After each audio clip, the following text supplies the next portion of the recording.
أعوذ بالله من الشيطان الرجيم پناہ مانگتا ہوں میں اللہ کی شیطان مردود سے۔ سبحان الذي أسرى بعبده ليلا من المسجد الحرام إلى المسجد الأقصى الذي باركنا حوله لنريه من آياتنا إنه هو السميع البصير وآتينا موسى الكتاب وجعلناه هدى لبني إسرائيل ألا تتخذوا من دوني وكيلا ذرية من حملنا مع نوح إنه كان عبدا شكورا وقضينا إلى بني إسرائيل في الكتاب لتفسدن في الأرض مرتين ولتعلن علوا كبيرا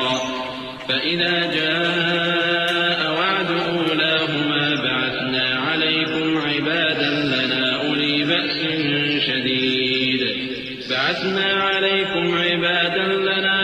بأس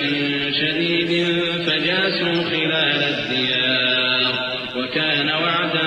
مفعولا۔ وہ قادر مطلق جو ہر خامی سے پاک ہے، ایک رات اپنے بندے کو مسجد حرام یعنی خانہ کعبہ سے مسجد اقصی یعنی بیت المقدس تک، جس کے چاروں طرف ہم نے برکتیں رکھی ہیں، لے گیا تاکہ ہم اسے اپنی قدرت کی نشانیاں دکھائیں۔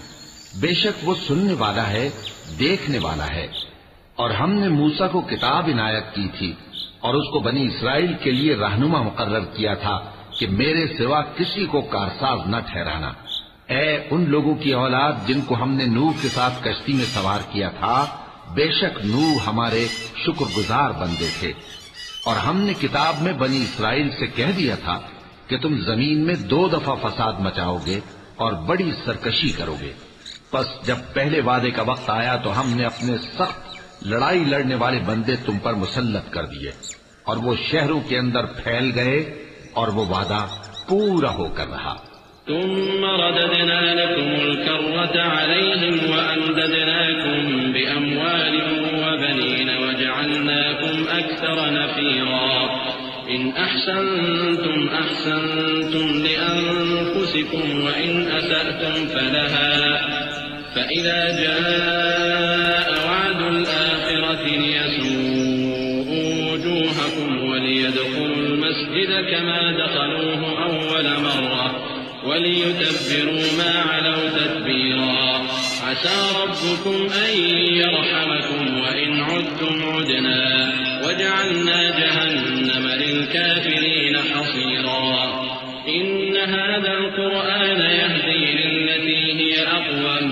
ويبشر المؤمنين الذين يعملون الصالحات أن لهم أجرا كبيرا وأن الذين لا يؤمنون بالآخرة أعتدنا لهم عذابا أليما۔ پھر ہم نے دوسری بار تم کو ان پر غلبہ دیا اور مال اور بیٹوں سے تمہاری مدد کی اور تم کو جماعت کثیر بنا دیا۔ اگر تم نیکوکاری کرو گے تو اپنی جانوں کے لیے کرو گے، اور اگر اعمال بد کرو گے تو ان کا وبال بھی تمہاری ہی جانوں پر ہوگا۔ پھر جب دوسرے وعدے کا وقت آیا تو ہم نے پھر اپنے بندے بھیجے تاکہ تمہارے چہروں کو بگاڑ دیں، اور جس طرح پہلی دفعہ مسجد بیت المقدس میں داخل ہو گئے تھے اسی طرح پھر اس میں داخل ہو جائیں، اور جس چیز پر غلبہ پائیں اسے تباہ کر دیں۔ امید ہے کہ تمہارا پروردگار تم پر رحم کرے، اور اگر تم پھر وہی حرکتیں کرو گے تو ہم بھی وہی پہلا سلوک کریں گے، اور ہم نے جہنم کو کافروں کے لیے قید خانہ بنا رکھا ہے۔ یہ قرآن وہ رستہ دکھاتا ہے جو سب سے سیدھا ہے، اور مومنوں کو جو نیک عمل کرتے ہیں بشارت دیتا ہے کہ ان کے لیے اجر عظیم ہے، اور یہ بھی بتاتا ہے کہ جو آخرت پر ایمان نہیں رکھتے ان کے لیے ہم نے دکھ دینے والا عذاب تیار کر رکھا ہے۔